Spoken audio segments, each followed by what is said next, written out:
Summary of Pale Horse, Pale Rider by Katherine and Porter. There is a familiar bed, a familiar house, and a familiar stranger in Miranda's dreams. A stranger rides along with her on his own gray horse as she sets out on a trip to get away from death and the devil. When Miranda wakes up from her scary dream, she finds that the world is in the middle of World War I and the flu pandemic. She works as a theater critic at the newspaper office, where Miranda goes to work. At her desk in the office, 2 Lusk committeemen are waiting for her. These are temporary government workers who make sure people are loyal during battle. The guys talk to Miranda and bother her about not buying a Liberty Bond to help the war effort. Miranda doesn't want to buy one and is thinking about giving up on the war altogether. The story jumps ahead to when Miranda gets home, is tired, and is taking a bath to rest. She has a terrible headache and thinks about what could have made it happen. She remembers what happened yesterday after the committeemen left. Miranda and Mary Townie, were upset about what could happen to them because they didn't buy bonds, and Miranda quit her job to visit injured soldiers in the hospital, which she hates and thinks is fake and forced. The story jumps back to the present, where Miranda is finishing up her bath and thinking about her love interest, Adam Barkley. The week before, Adam, a young soldier, moved into Miranda's building. For the past 10 days, they have seen each other every single day. Adam waits outside Miranda's door as a surprise. They walk to lunch together and talk about the flu and the war. While the date is sweet, Miranda is having a hard time because she is worried that she is getting sick and can't fully connect with Adam. In the evening, Miranda talks about the war with her co-workers Townie and Chuck Rouncevale. Everyone has a lot to say, but no one can say how they really feel about the war and what they did to help start it. Chuck and Miranda go to a show after work that she has to cover for the paper. Outside the theater, the two are greeted by a character that Miranda didn't think was very good. Miranda feels bad about what happened, and the show is also terrible. Miranda still thinks something bad is going to happen to her, just like in her strange dream and while she was out with Adam. In the evening, Miranda waits for Adam so that they can spend the night together. While she waits, Miranda thinks about what her relationship with Adam means now that Adam's part in the war makes his future uncertain. Adam and Miranda go to a bad show together. Before the third act, the show is stopped by a man trying to sell shares to the crowd. Miranda finds the man's staged sales pitch disgusting, but Adam feels more sorry for him. They leave the show to dance.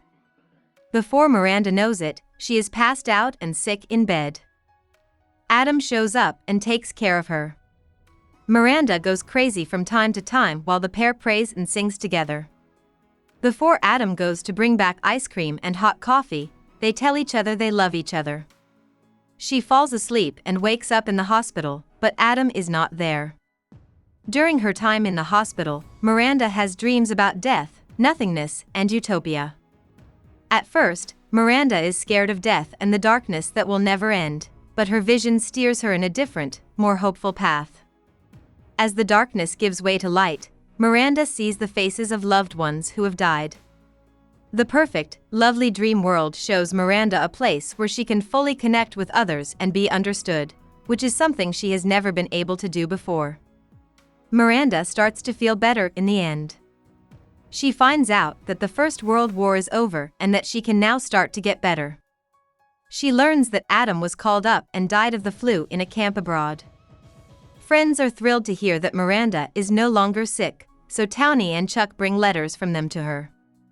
Everyone wants Miranda to be very happy about how well she's doing, and she knows she should be. In spite of this, Miranda can't get rid of the dream pictures she saw of eternity and connection. The aware, real world, with all of its pain and death, is dull and gloomy compared to this impossible world of the sublime she saw in her dreams. Miranda is full of sadness and grief, even though she knows she should be grateful to be living. About the author. Katherine and Porter was born in Indian Creek, Texas, on May 15, 1890 as Callie Russell Porter. She and her 4 brothers moved in with their grandmother, Katherine and Porter, in Kyle, Texas, after their mother, Mary Alice Porter, died when Katherine was very young. Porter would finally take her grandmother's name as a tribute to how much she shaped her life. Porter went to public school, but after she was in her early teens, she didn't go to any more official schools. Porter and her violent husband split up in 1915. Porter worked as an extra in movies in Chicago for a while before going back to Texas to become an actress and singer. Later that same year, Porter was hospitalized for 2 years after being identified with tuberculosis, later changed to bronchitis. She made the choice to become a writer at this point. Porter worked as a drama reviewer and gossip columnist after she got out of the hospital, just like Miranda and Townie in Pale Horse, Pale Rider. Her job at the Rocky Mountain News in Denver in 1918 took her down with flu, and she almost died.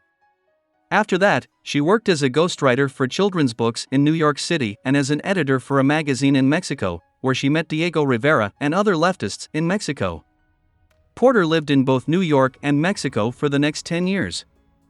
It was during this time that she started putting out short stories and articles. Porter was chosen to be a member of the National Institute of Arts and Letters in 1943. She also lived and worked as a writer at the universities of Chicago, Michigan, and Virginia. She taught at Stanford University, the University of Michigan, and the University of Texas, among other places. Porter does have a successful novel, Ship of Fools, which came out in 1962. However, she is better known for her short stories. She died in 1980. Hope we summarized it fully and you liked it. Please hit the like button and subscribe to our channel so that we are motivated to create more videos.